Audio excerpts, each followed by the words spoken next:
जे आपण बोललो वेस्ट टू व्हॅल्यू, हा हा जो इनिशिएटिव्ह आहे ह्याच्याबद्दल आम्हाला थोडं सांगा. हा ज्यावेळेस मी शेतकऱ्यांच्या काही गाठी भेटी घेतल्या का नाही, त्यावेळेस मला हे जाणवलं की बायोगॅस फक्त रोजच्या जाळण्यापुरता तेवढ्याच शेणापासून तेवढाच गॅस तयार केला जातो. हम्म.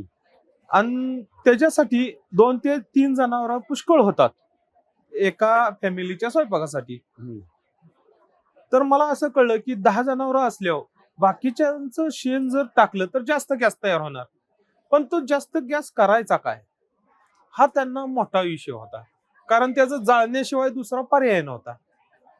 मग त्याला एकच पर्याय, जर प्युरिफिकेशन प्लांट सिस्टीम जी शेतकऱ्यांना परवडेल अशा रिझनेबल रेट मध्ये जर मिळाली तर ते ही प्युरिफिकेशन करू शकता.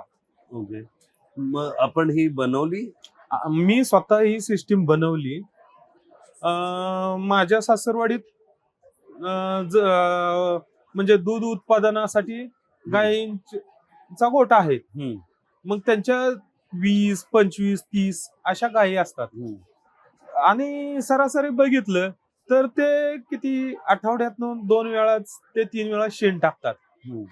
मग बाकीच्या शेणाचं करायचं काय?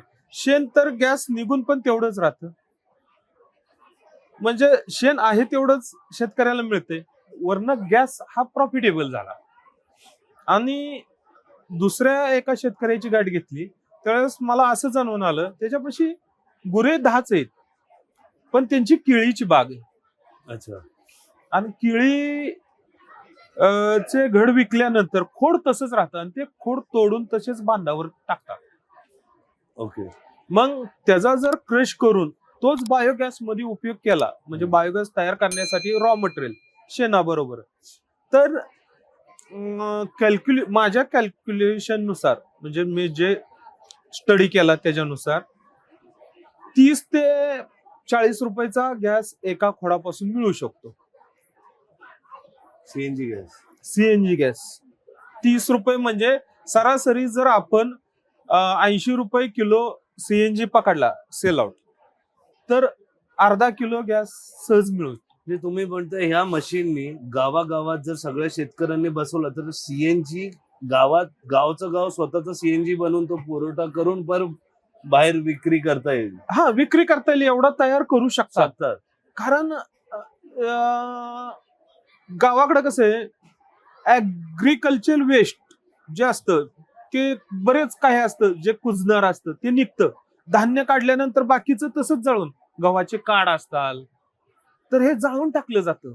मग हे सगळं तुम्ही म्हणताय, हा सगळा कचरा हे घेऊन, ऊसाची पाचट हे पण जाळली जाते, हे सगळं घेऊन तुमची मशीन वापरली तर त्या बायोगॅस मधून सीएनजी बनवता येतं. हा, आता हे काडी कचरा वापरला का नाही, पाचट किंवा केळीचं खोड, गव्हाची काड, तर ह्याच्यापासून गॅस तयार होणार, तो बायोडायजेस्टर मध्ये.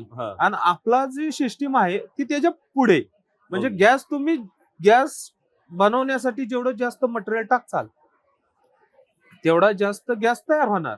आणि जास्त गॅस तयार झाला की तो प्युरिफिकेशन प्लांट आपला जर सिस्टीम लावली तर तो प्युरिफाय बायोसीएनजी तयार होणार. म्हणजे तेच, हे आपली मशीन वापरली प्युरिफिकेशनची, बायोगॅस एक्झिस्टिंग प्लांट मध्ये जर तो सेटअप केला तर ह्या सगळ्या वेस्ट मधून आपला क्लीन सीएनजी बनवता येतो. हो.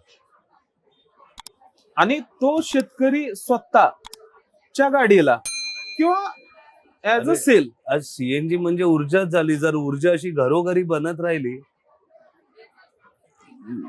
आणि प्रत्येक शेतकरी थोडं ते म्हणजे हे खूप आता मोठं, तुम्हाला हे कधी झालंय सुरू? हे कसं आहे, कोरोना नंतर बायो एनर्जी बद्दल गडकरींची भाषणं ऐकून ज्यावेळेस मी रिसर्च केला, स्टडी केले, काही पुस्तक वाचले, काही ब्रॉडकास्ट बघितली, किंवा काही जे इंटरनॅशनल असतात रिसर्च इंजिनिअरिंग बुक्स मधून त्यांचे ते बघितले कॅल्क्युलेशन, केमिकल संदर्भ, त्यातनं मला जाणवलं ते की हे कशातूनही निघतंय गॅस, फक्त प्युरिफिकेशन जर प्रोसेस ती छोटी पाहिजे.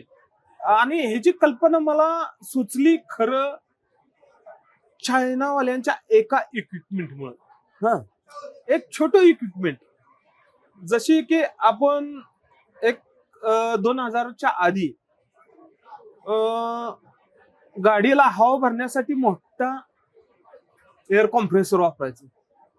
पण आता 2020 साली किंवा 2015 साली 2010 साली चायनानं छोटेसे म्हणजे छोट्या मोटरवर गाडीत हवा भरणारे सिस्टीम तयार केले. म्हणजे छोटी मोटर पण तेच काम करते. छोटा कॉम्प्रेसर एकदम छोटा आणि मोठा कॉम्प्रेसर पण तेच काम करतो. मग शेतकऱ्यांना छोटी सिस्टीम का नाही पाहिजे? बरोबर. मग ते छोटे सिस्टीम म्हणजे बजेट मध्येच पाहिजे ना, बरोबर. असं मला वाटलं. मग त्यावेळेस मी स्टडी केला की बायोगॅस मध्ये बरेच मशिनरीज आहेत, ते आपल्याला इम्पोर्ट करावे लागतात. आपल्या इथे इंडियन मॅन्युफॅक्चर नाही. तुम्ही म्हणताय 75 वर्ष झाली हा कृषी देश जो आपला म्हटला जातो, कृषी महाराष्ट्र, कृषी देश, याच्यात अर्ध्याहून जास्त गोष्टी आपण अजूनही बाहेरून आणतोय. हा, अहो तरी मोदींच्या काळात चायना इम्पोर्ट बंद केलं, नाहीतर खेळण्यात पण आपण मागं होतो. खेळणी पण चायनावाल्यांचीच 5 रुपयाची चालायच्या गाड्या. म्हणजे इतकं शेतकऱ्यांची मुलं हे बाहेरून घेत होती. पण आज तुमच्यासारखी लोक आहेत आणि तुमच्यासारख्या लोकांनी हे जे काही केलंय, तर मला सांगा आज किती जागेवर आपले प्युरिफिकेशन प्लांट आपण बसवलेत आतापर्यंत? नाही, सध्या मी सेल आउट केलेलं नाही. अच्छा, पेटंट वगैरे करताय? पेटेंट पण नाही केलेलं. ओके. आपण तसे आपलं पहिली गोष्ट म्हणजे जे बिझनेस मॉडेल आहे ना, हे नवीन आहे. बरोबर. कारण जे आत्ताचे बायोगॅस आहेत ना, ते कचऱ्यापासून म्हणजे शिटीचा कचरा, इलाक्याचा कचरा किंवा नेपियर ग्रास हे जे मोठे प्लांट लावतात. आणि आपला सिस्टीम लहान आहे आणि त्याला जे मशिनरी लागतात ते मॅन्युफॅक्चरिंग करणारा जर इंडियन इन्व्हेस्टर मिळाला तर भारताची ग्रोथ. पण मग याचा प्रोटोटाइप का काही तुमच्याकडे तयार आहे का? प्रोटोटाइप आहे तयार. प्रोटोटाइप तयार आहे. त्याच्यावर आपण तो प्रोटोनं आपण सगळे हे केलंय, म्हणजे प्युरिफिकेशन करून गाडी चालवून बघितली आहे. प्रकाश काळे सरांनी काहीतरी खरंच रेव्होल्युशनरी काढलंय शेतकऱ्यांसाठी. आणि शेतकरी नाही तर बायोगॅस पासून एक त्यांची प्युरिफिकेशन वाली मशीन लावून जी गॅस तयार होते, त्या गॅसवरून क्लीन सीएनजी कशी तयार होते, ही पूर्ण प्रोसेस म्हणजे गावोगावी घरोघरी प्रत्येक शेतकरी स्वतःचा सीएनजी गॅस बनवू शकतो, स्वतःसाठी वापरू शकतो, विकू शकतो. अशी एक पाथ ब्रेकिंग डिस्कव्हरी आपण जी म्हणतो ती आज यांनी केलेली आहे.